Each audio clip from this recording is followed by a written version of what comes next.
success stories in the health board, and through it we've been able to lead on a number of exemplars that demonstrate the breadth of primary care and have informed the primary care model nationally. Examples would be nurse consultants in primary care. We were the first in the UK to fully adopt that. Advanced practitioners in physio, audiology, OT, nursing. In fact, the OT, physio and audiology roles in primary care have attracted quite a lot of national, and in the case of the OTs, international interest. Paramedic partnership with WAST, and we were one of the early adopters for physician associates and finding a role for them in primary care. So lots of really good work, and others regularly look at us in those areas to see what we're doing.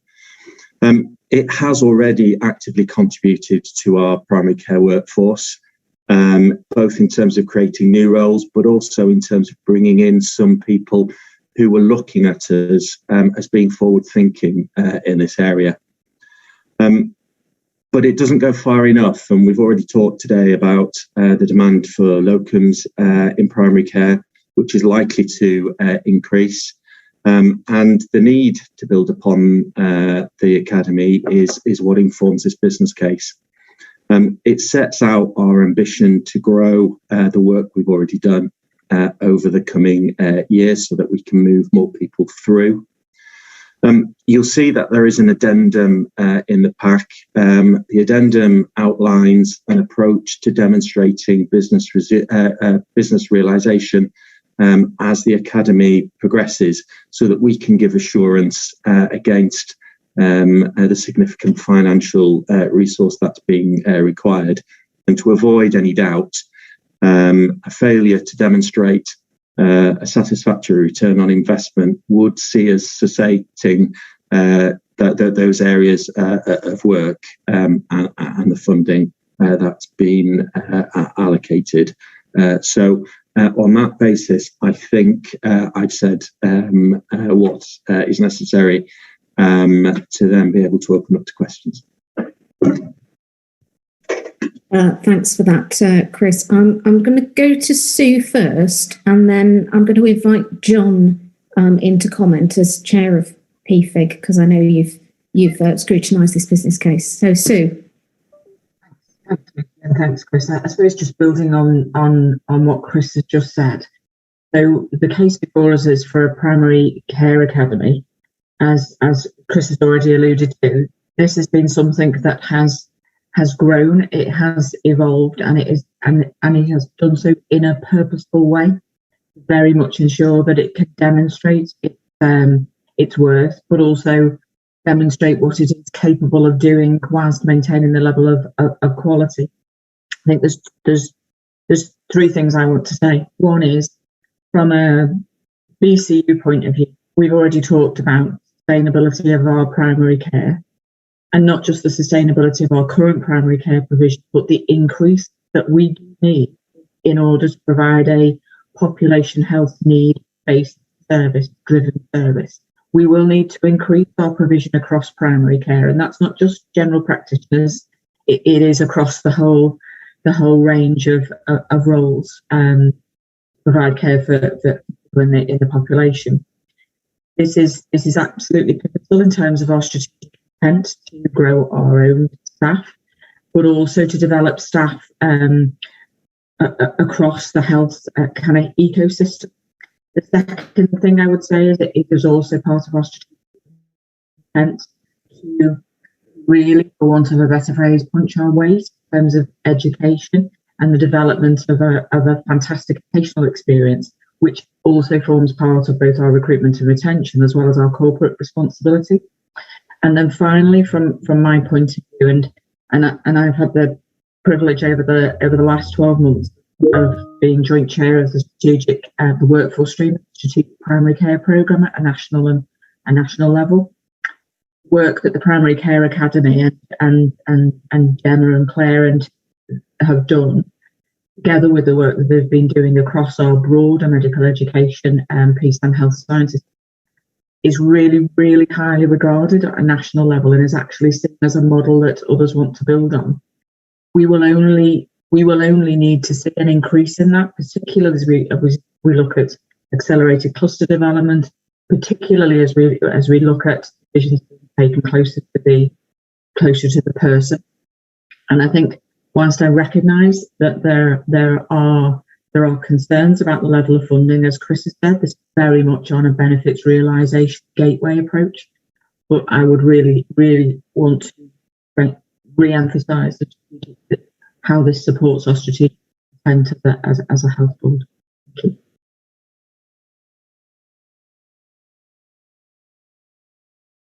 you. Thanks for that, Sue. John.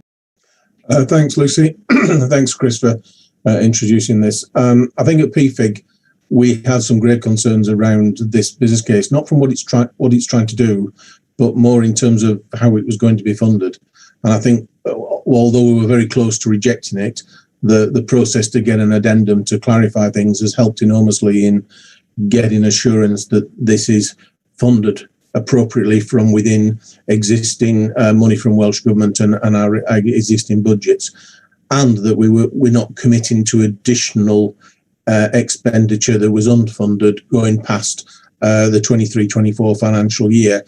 I think the assurance that there'll be a review process within that time frame as to what we do going forward, I think, is also necessary in terms of making sure we commit to pursuing this.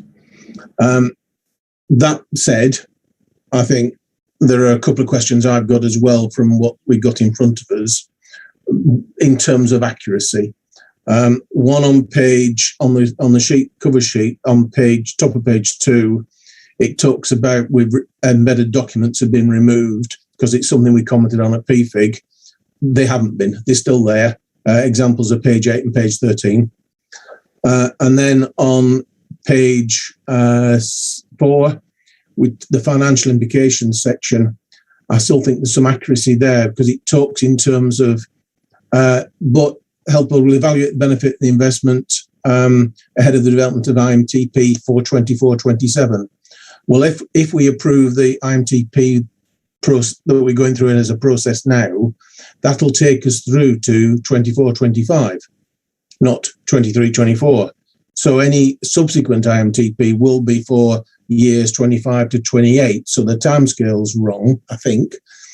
But also, we were looking for a gateway review process of this business case and what it's delivered, not specifically part of the IMTP planning process. And I'm not sure that's drawn out in what's described there.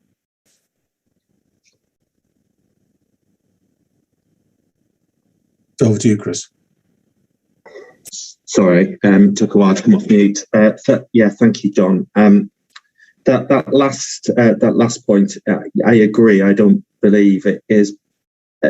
It shouldn't be suggested that it's part of the IMTP process. It absolutely is, as you've described. I wouldn't expect us to get to a point of 3 years in before doing that gateway review. It has to be a continual process, and as we move through this and look to increase each stream of activity, it absolutely needs to be upon the benefit of being able to demonstrate its worth in doing so. So if that wording has not come across as well as it could do, or has been misunderstood, I apologise, but I would confirm that it is as you have just said. In terms of the attachments, yes, it does say they have been removed. They should have been removed. Yeah, just to come back on that, I think the concern I've got is that through the PFIG process, the process in between and today, it just undermines the validity of the business case and sends concerns around the accuracy of what's in the full case and what's there. So I'm the principle of what we're trying to do here, absolute support. but I'm just worried about the accuracy of it because we're still getting these issues of detail that are not correct. Do you consider that demonstrating that accuracy is something that we could pick up as we move through the gateways? Yes, I think so, but we're still in a position where we've got a paper in front of us that we need to approve. So you're accepting what I'm saying, but it's just that concern that I'm slightly nervous.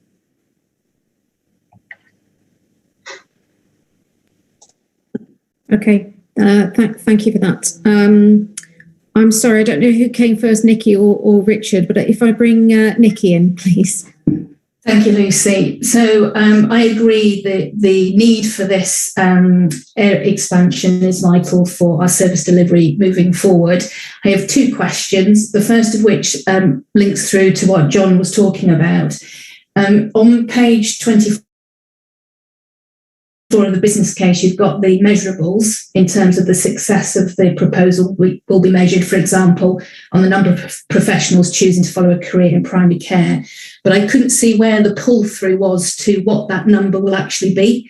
And I would expect in a business case that actually would be demonstrated as a particular number or percentage. Now, it might be that I've missed this, and I was thinking, well, it might actually appear in the IMTP, but very much as John, I sort of think these are two different pieces. So it might be, Chris, that I've missed it, where that information lies. You haven't missed it, Nikki, in so much as it isn't present there within that business case document. But I think it is implicit, if you're allowed to say implicit at the moment, I think it is implicit within setting that gateway that we have those absolutely in place. And just as you've seen in the IMTP, that move towards a focus upon smart outcomes, I would expect that to be followed through here too. Okay. And we'll give that commitment. Okay, thank you. Then my second question is around the office space for training. One thing that hear on the ground a lot from the GP practices is that they don't have the space to do this. And I'm just wondering whether what is presented in the business case actually will be enough, and will actually service what is needed. So the business case focuses upon the academy specific part of that training space. Absolutely, as you say, most of our GP practices struggle for space, and it's regularly a case that's put forward as a reason for not being able to become more involved within training. That's a conversation that continues to unfold on a national basis in terms of primary care estates and what should be allowed and what can't be. It continues to be a developing conversation we're having locally with our LMC, and it will continue to put a place to draw upon how we choose to use our primary care ring-fenced practice improvement grants. That probably will be insufficient in the longer term, hence the conversations on a national footing. Thank you, Chris. Thanks. I know Richard was next, but Joe, do you want to come in on what's just been said?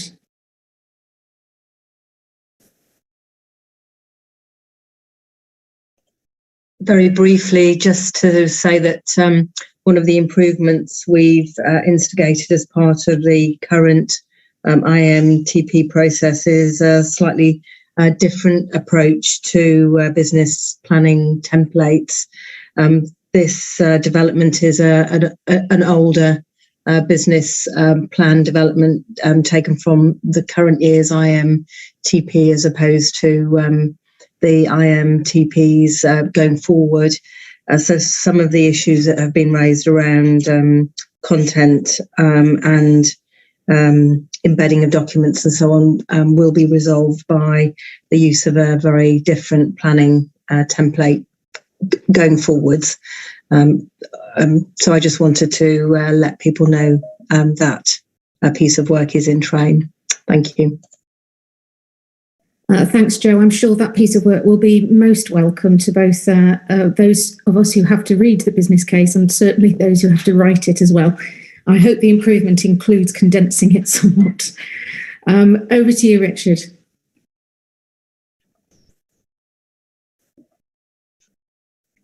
Thank you, Lucy. I've got 2 or 3 questions, if you'll indulge me.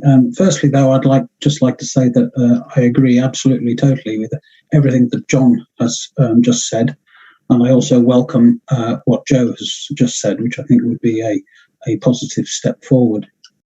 The report that we had at committee, which is obviously replicated here, was, to be frank, not the best written report I've ever seen, and the finances of it were somewhat lacking. As John said, we support totally the principle of where the people are trying to get to. That's not an issue. The issue is around the funding and where the money to pay for it is coming from. I welcome the production of the addendum, which moved us forward a bit, not to a complete resolution. And subsequent to that, been various conversations with Sue Hill around the funding. And as a result of that, I'd just like to ask Sue Hill if she would be so kind as to confirm that there are no unfunded commitments entailed in this up until 2024. That's my first question. Do you want me to pause there, Lucy? Yes, please. I'm paused. Thanks, Richard. So yes, I can confirm that the funding source is agreed and committed for the next 2 financial years.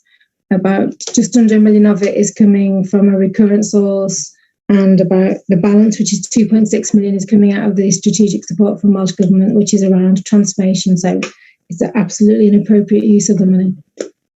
Okay, thank you for that. And I'm sure that hasn't changed much in the course of the last few weeks, but it maybe just exemplifies why the concerns were raised about the report as it was originally presented.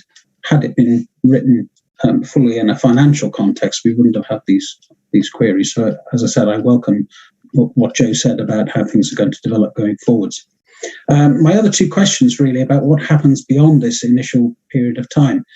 Clearly, the authors of the report, the authors of this proposal, are of the view that and hope that this will prove to be a valuable investment, and one can only hope that that's proven to be the case in due course.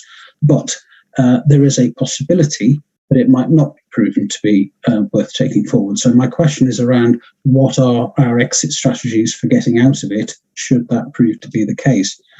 Firstly, about the timing of the review, I'd be grateful if Chris could set out when he anticipates that review being done, when it will reach a conclusion, and when the board or exec team or whoever needs to consider it is able to consider it, so that appropriate decisions can be made then in a timely manner.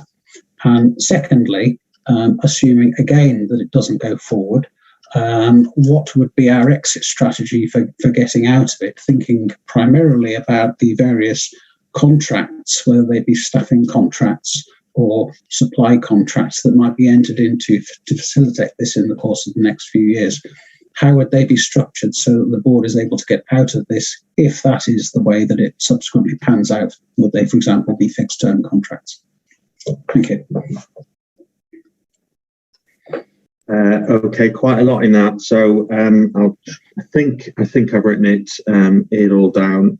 So I suppose first of all, whilst not wanting to prejudge what a review will show, I wouldn't be putting this paper in front of you if I didn't believe in the case that was being put forward. So I am confident that there is, if we do it correctly, a strong return to come from doing this piece of activity. I think it's absolutely appropriate that we demonstrate that rather than give a reassurance, as it were. It is really it's a multi stranded piece of work. There may be some parts of this that are demonstrable in their value, and others that are less so. So, for example, it may be that the training of OTs in primary care is demonstrated to be highly successful, whilst the training of a different set of professionals might then not be. So I think the situation isn't whether or not we would switch it all off or keep it all on, but which streams of activity we would switch on and switch off. And in terms of being able to demonstrate that, they will be at various different points in time. And so I think what I'm saying is it is a serial piece of work that needs to continue on a rolling basis rather than it being a single gateway. In terms of the investment, most of the investment is in terms of training posts. If we're not training individuals because the benefit of training them has not been demonstrated and we have ceased that, then so too the cessation of the funding. And most of these training posts, perhaps not all, but most of them are in terms of 12-month or less periods, and so fall in year as we work through. There will be some costs that aren't related to those training posts, of course, but in the same way as all of our investments that we enter into, where we expect them to continue. When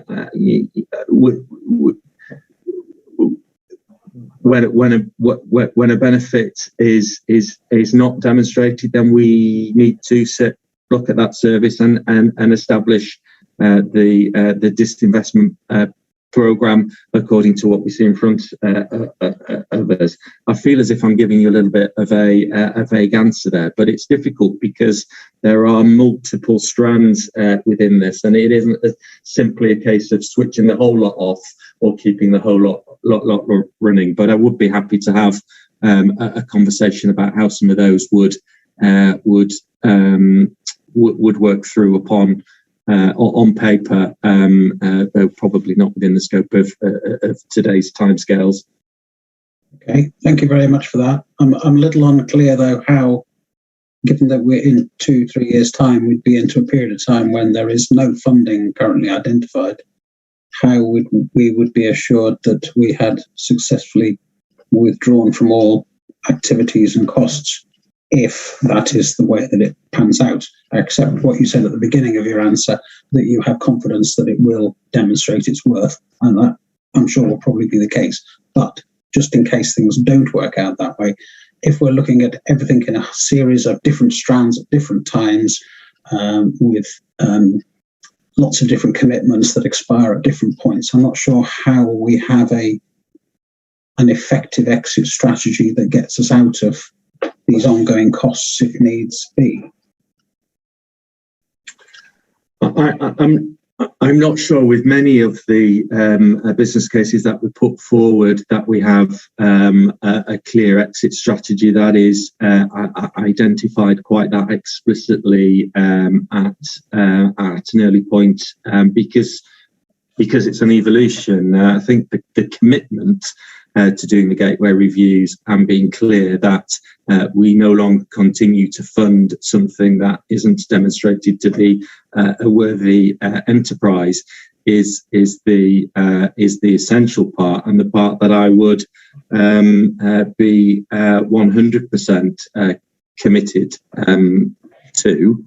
Many of these programs that are running are already demonstrating their worth. What they're not demonstrating is their volume, and much of this is about volume as opposed to continued innovation. So there is a high confidence in putting this in front of you, that these courses of action will positively contribute towards the sustainability challenges that we've already heard about today in terms of primary care. I'm not sure I can provide any greater detail than that today. Okay. Thanks for that, Chris. And on the basis of what you said, for one, I'm content to support your proposal here. All I would ask, though, is that Jo, in taking forward her review of business cases, how they're structured for the future, takes into account the concept of exit strategies where relevant and builds that into the process. But that's for a different discussion for a different time. Thank you, Lucy. Thanks, Richard. We really are pressed for time. If I bring Sue and John in, and then we're going to have to make a decision. Actually, so I just wanted to provide a little bit of additional information to that Chris had put forward, particularly around the infrastructure, which are the costs that we would need to exit from, because there's the rest, as Chris said, is primarily on trainees. We're not receiving trainees or supporting trainees, then we wouldn't spend the cost. We're going through a piece of work at the moment, particularly around the integrated medium-term plan, to understand how the academy can fit in with a wider education infrastructure. We've already identified both the demographics and the risk mitigation for the key posts, particularly those non-clinical posts. Those clinical posts, the board will all know that we're not short of vacancies for nurses and medics, and as we talked about, GP. So in terms of the clinical staff, confident that if we were to move away from the academy, we would be able to suitably redeploy clinical staff. We're also working through an age profile with our education infrastructure to ensure that we could mitigate the risks of our non-clinical staff. But I think we need to see the context of the wider educational infrastructure. When we look at that and the proportion of people that would need to be employed if the academy were to no longer be required, given the size of the organisation, given the size of the turnover, I think the risk is easily mitigated, but clearly we need to outline that in the plan. Thanks, Sue. Would part of that be, because one of the things I highlighted was the Health Board does not have a workforce plan for the recruitment and deployment of these professionals. So is that part of the piece of work you're referring to? Yes. Okay, thank you very much. There's loads I could say about this business case, but you'll be pleased to hear most of it is more about the strategy and the implementation of this plan and the whole academy workforce, rather than actually the business case itself. So I'm not going to go into any of that today. I'm sure we can pick that as offline as we move forward with this piece of work. So there are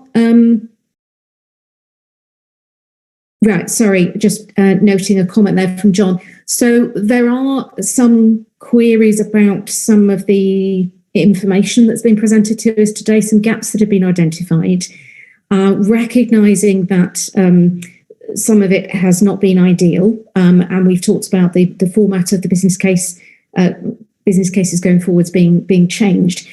Are the board basically sufficiently satisfied to be able to support the business case today, taking into account some of those reservations based upon what we've discussed? Because that's fundamentally the decision we've got to have. So are we supportive of the business case today? Yes. Just, but only just. Yes. Yes. Okay, so just about with reservations, Chris, but I'm sure there'll be ways in which we can try and tighten that up, and how that's going to be monitored in future. Absolutely. John Glanders.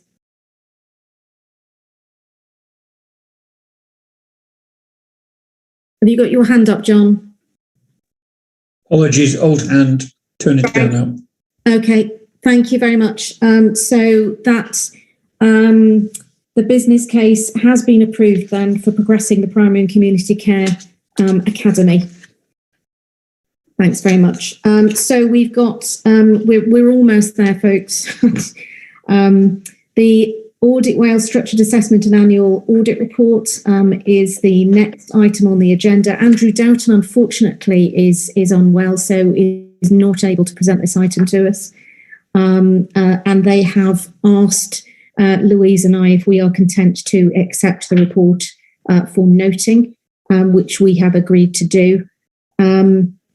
Louise, is there something you just want to say? I'll give you 1 minute.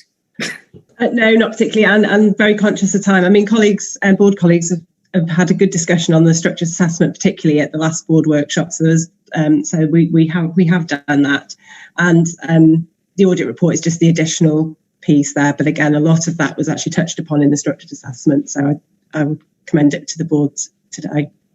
Thanks for that, Louise. I would just like to comment that this is the most positive structured assessment report that we've had from Audit Wales since I began with the Health Board. So particularly recognising the difficult time we've had in the last couple of years and the challenges, I think this really does demonstrate the progress that the organisation has made. Richard.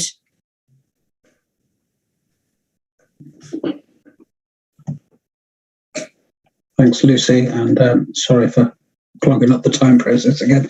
I think let's be fair. This is a good report compared with history, and we need to be positive and recognise progress when progress has been made. So I think it's a case of congratulations to everybody who has been involved in and instrumental in developing this. That's not to say we can't do better and go further, but it's a very good first step. My one query is on one of the issues raised by the auditors was that a number of declarations of interest relevant to the financial statements had not been made. Declarations of interest are a key part of a governance process. They're essential for transparency, and I'm a little concerned that a number of them are, or at least were when this was written, outstanding. So my question is to whomever is how many were outstanding? Are they still outstanding? And what can we do to ensure that the comparatively simple and straightforward process of doing a declaration of interest is done more expeditiously next time round? Thanks. Before I bring Louise in to answer that, I would say actually I think that the system that is used for making those declarations is actually really, really difficult, clunky, particularly if you're not in the office on a daily basis. I think that is fundamentally the problem. You have to know what your login details are, and rather than I'm used to just being given, being asked, can you make your declaration of interest? And I suspect that's what the problem is. Well, may well be the case. Where I've done it previously, it's just been a matter of signing a piece of paper and handing it over, and that was it. That's the problem, Richard. It's far more complicated here, but and John's given a thumbs up on that. So, Louise. Yeah, I'm very happy to talk to you, Richard, outside of the meeting about some of the process improvements I've got in mind for that, because I think it was a bit of a system issue concerning that, because it meant that people weren't reminded in a timely way, I think, to make those declarations. Now, that has been rectified, and you will see the full list of the declarations in the annual report, which we produced last year. But actually, Internal Audit are doing a bit of a piece of work on this for us at the moment, which is being really helpful. So it is a bit of a process piece. There's lots we can do more around our general approach to declarations of interest across the organisation. But I'll happily chat to you a bit more about some of that outside the meeting, if that's okay. I'm happy to short circuit it there, Lucy, in the interest of time. Could we just add this as an action point and maybe have something at the next board meeting? Thanks. Yes, indeed. Thanks very much. Okay, thank you. We now move on to research and development annual report. Nick, I believe you're the lead for this. Are we able to note this in the interest of time? It's a good news story. Happy to take any questions outside, Lucy, but happy to note it if members are happy. Thank you very much. We have read it, and so we're happy to receive it. Are there any questions?